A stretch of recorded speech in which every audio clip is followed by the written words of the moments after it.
दोस्तों, पूरे भारत में बागेश्वर धाम सरकार के बाबा धीरेन्द्र शास्त्री द्वारा सनातन एकता यात्रा निकाली जा रही है। इस एकता या इस यात्रा का मतलब हिंदू राष्ट्र की मांग से है। अब इसी मांग या इसी यात्रा पर यूपी के दो बड़े नेताओं ने बयान दिया है। उस बयान के बाद यूपी में राजनीति में हलचल मच चुकी है। बहुत सारे लोगों के बीच द्वेष है, कई सारे लोग सपोर्ट में भी हैं। दोस्तों, स्वामी प्रसाद मौर्य जो कि यूपी के पूर्व कैबिनेट मंत्री हैं और अपनी जनता पार्टी के राष्ट्रीय अध्यक्ष हैं, उन्होंने अपने बयान में यह कहा कि धीरेन्द्र शास्त्री एक ढोंगी है, पाखंडी हैं। धीरेन्द्र शास्त्री देशद्रोही भी हैं।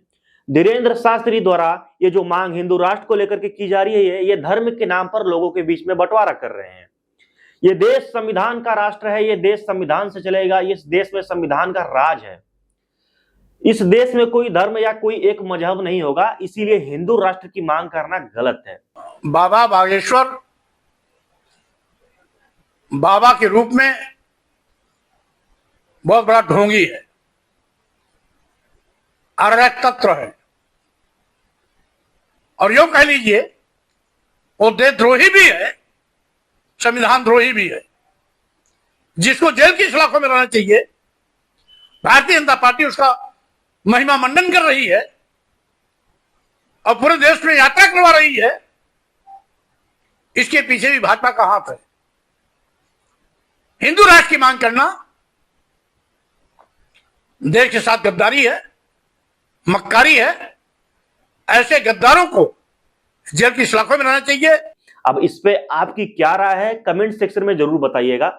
इस बयान के बाद बहुत सारे लोगों ने स्वामी प्रसाद मौर्य को खड़ी खोटी सुनाई है और बहुत सारे लोगों ने स्वामी प्रसाद मौर्य को जो सपोर्ट किया है, जो उन्होंने कहा है, उसको सही भी कहा है। आपकी क्या राय है, कमेंट सेक्शन में जरूर बताइएगा। अब इसके बाद आते हैं ओम प्रकाश राजभर। तो राजभर जी ने क्या कहा, मैं आपको बता देता हूं। राजभर ने अपने बयान में कहा कि ये राजनीति का चक्कर है, मतलब ये राजनीति के लिए ऐसा यात्रा निकाली जा रही है।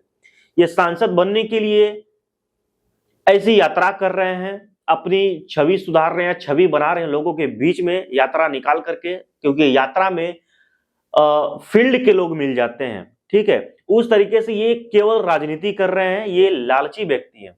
तो ओम प्रकाश राजभर ने भी और कुछ कहा, वीडियो के अंदर भी आप लोग देखना। उन्होंने ये भी कहा कि इस देश के प्रधानमंत्री भी हिंदू हैं, उत्तर प्रदेश के मुख्यमंत्री भी हिंदू हैं, जो भी बड़े बड़े उच्च पद हैं उस पे हिंदू विराजमान है। फिर भी क्या संकट है भाई, क्यों सनातन यात्रा निकाल रहे हैं, क्यों हिंदू राष्ट्र की मांग कर रहे हैं? उन्होंने भी इस मांग को, इस यात्रा को गलत बताया है। देखिए, जिस देश में राष्ट्रपति हिंदू, प्रधानमंत्री हिंदू, मुख्यमंत्री हिंदू, तो वहां दिक्कत किस बात की है? नेतागिरी में आवे बदे साधु महात्मा लोग ड्रामा करते हैं। तो जो बाबा साहब डॉक्टर अम्बेडकर ने कहा कि political power is the master की, सबकी निगाह वहां है कि हम जल्दी सांसद बन के पहुंच जाए। इसी नाते, नहीं तो कहाँ कहे। एक भी हम कह रहे यूपी में 25 करोड़ आबादी है, यहाँ कहाँ खतरा किसी को है? जहाँ बुलडोजर एकदम टनाटन तैयार हो और कोई भी अगर खोखने की हिम्मत कर रहा है तो तुरंत जेल के अंदर, कहाँ खतरा है? वीडियो में आप लोग देखिए। तो दोस्तों, दोनों लोगों की, दोनों नेताओं की वीडियो आप लोगों ने देख ली हो कि आपकी क्या राय है, कमेंट सेक्शन में कमेंट जरूर करिएगा। अगर मेरी माने तो ये बात जो ये दोनों लोगों ने कही है वो कुछ हद तक सही भी है, और जो कुछ बात इन्होंने कही है कुछ हद तक लोगों को बुरा भी लग सकता है, तो मैं उसको गलत भी मानता हूं। लेकिन इस देश में मेरे हिसाब से धर्म के नाम पर राजनीति बहुत हो चुकी है। धर्म के नाम पर राजनीति 2014 से भयंकर तरीके से हो रही है।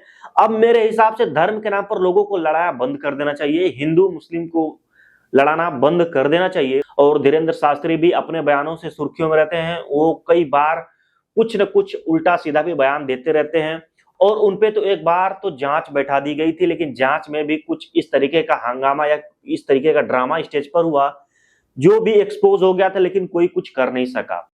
आप में से कोई पत्रकार हमारे चाचा जी का नाम बता सकता है?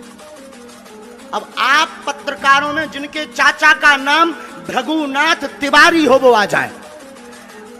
जी, मेरे चाचा का नाम भृगुनाथ तिवारी है और वो भोपाल में रहते हैं अभी। ये दोनों नेता जो ओम प्रकाश राजभर और स्वामी प्रसाद मौर्य जी हैं, इन दोनों लोगों का कहना है ये बीजेपी की एक स्टंट है। ठीक है। और जो धीरेन्द्र शास्त्री हैं, उनके जो चमत्कार होते हैं वो कई बार एक्सपोज भी हो चुके हैं।